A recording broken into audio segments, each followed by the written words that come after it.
Assalamualaikum semua, selamat pagi. Alhamdulillah, hari ini 30 hari bulan Disember 2025. Okay. Setelah beberapa hari Pak Ndak tak ada buat apa-apa konten berkenaan rumah ni, Pak Ndak turun Johor, kat Lakin. Pak Ndak hadiri satu mesyuarat agung Kelab Permotoran Ilora. Okay. Kelab ni kelab Pak Ndak asalnya daripada kawan-kawan main-main motor dulu. Sekarang dah jadi NGO. Bawah. Jadi Pak Ndak memang ada lama lah dalam kelab tu. Semenjak daripada 1984 lagi. Okay, ditubuhkan pada 1984 dengan beberapa orang kawan yang setempat dan ada yang sebahagian tu satu tempat kerja. Okay, jadi Pak Ndak nak teruskan kerja-kerja buat rumah ni. Okay, ni Pak Ndak nak mulakan dengan nak start tak beli air pula lah. Dapur ni Pak Ndak kena tunggu Pak Lang siapkan pipe, baru pindahkan barang-barang untuk gunakan dapur ni. Okay, dan sana atas tu salur tu dah sumbat dengan sarang semut, dah penuh agaknya. Lepas tu tangga ni agak tinggi step dia, Pak Ndak nak kecilkan. Lantai ni agak tak rata, Pak Ndak nak betulkan lantai ni insyaAllah. Okay, salur dalam ni, selalu air pipe keluar ni dalam ni, Pak Ndak nak tutup simen sikit insyaAllah. Lantai tu pun tak rata, banyak air bertakung. Lantai bilik air juga nak kena buat, ada kawasan bertakung. Okey, Pak Ndak landing sikit nanti insyaAllah. Okey, mudah-mudahan Allah Ta'ala memudahkan segala kerja-kerja kita. Doakan Pak Ndak sihat, doakan Mak Ndak sihat, doakan kawan juga sihat insyaAllah. Okey, semoga Allah Ta'ala memudahkan segala urusan. Untuk keluarga kita semua, alhamdulillah, sahabat-sahabat segala semua yang berhati, yang menyayangi, yang merindu kita insyaAllah. Moga Allah Ta'ala memudahkan segala urusan. Assalamualaikum, sayang semua.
Assalamualaikum semua, selamat tengah hari. Alhamdulillah baru lepas makan ni, rehat kejap.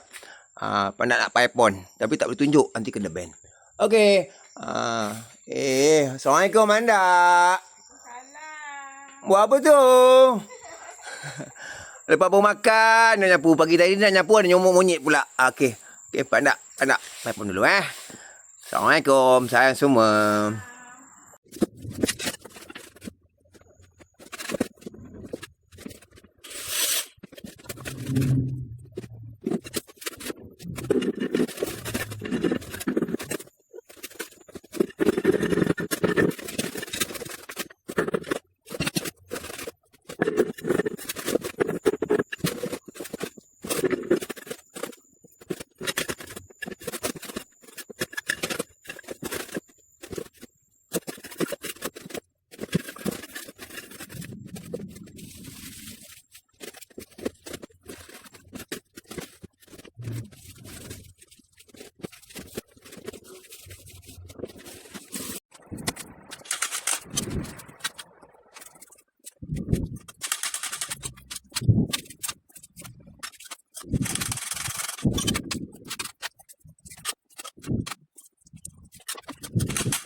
Assalamualaikum semua.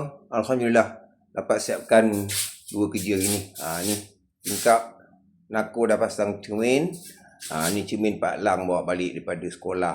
Dapat recycle. Sekolah tukar cermin. Cermin ni boleh guna lagi. Pada dapat potong insya-Allah. Alhamdulillah. Terima kasih Pak Lang. Ni salur ni pun pada dah cover, dah tutup. Lantai tu memang pada tak bersih kan. Pasal dah bagi tahu kita nak lantai balik kan. Okay, insya-Allah. Mudah-mudahan Allah Taala memudahkan segala kerja insya-Allah. Doa ramai nak sihat, doa ramai nak sihat, wan sihat, semua sihat, keluarga kita sihat, sahabat-sahabat sihat. Alhamdulillah, mudah-mudahan Allah Taala memudahkan segala kerja kita, usaha-usaha kita dengan berkatnya insya-Allah. Amin amin rabbal alamin.